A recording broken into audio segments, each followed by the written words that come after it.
സഖാവ് എന്ന കവിത പാടി മലയാളികളുടെ ഹൃദയം കവർന്ന ഗായികയാണ് ആര്യ ദയാൽ.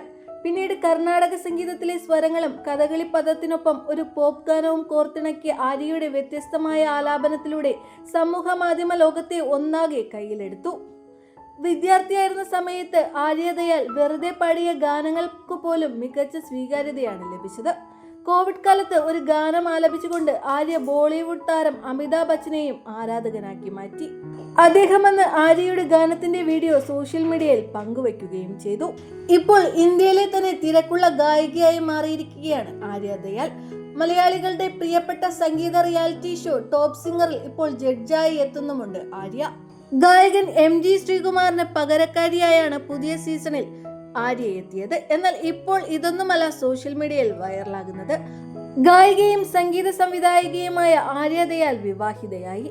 വരൻ അഭിഷേകുമായി തന്റെ വിവാഹത്തിന്റെ സർട്ടിഫിക്കറ്റ് പിടിച്ചുകൊണ്ട് ഇരുവരും നിൽക്കുന്ന ചിത്രമാണ് ആര്യ സോഷ്യൽ മീഡിയയിലൂടെ പങ്കിട്ടത്. ഇത്ര വലിയൊരു ഗായികയായിരുന്നിട്ട് കൂടി ആളും ആരവുമില്ലാതെ തികച്ചും ലളിതമായി നടന്നൊരു വിവാഹമാണെന്ന് ചിത്രങ്ങളിൽ നിന്ന് വ്യക്തമാണ്. ഏറെ നാളത്തെ പ്രണയത്തിനൊടുവിലാണ് ആര്യയും അഭിഷേകും വിവാഹിതരായിരിക്കുന്നത്. രജിസ്റ്റർ വിവാഹമാണ് ഇരുവരുടെയും. വീട്ടുകാർ മാത്രമാണ് പങ്കെടുത്തത്. പുതിയ ജോഡികൾക്ക് ആശംസകൾ അറിയിച്ചെത്തുകയാണ് ആരാധകരും.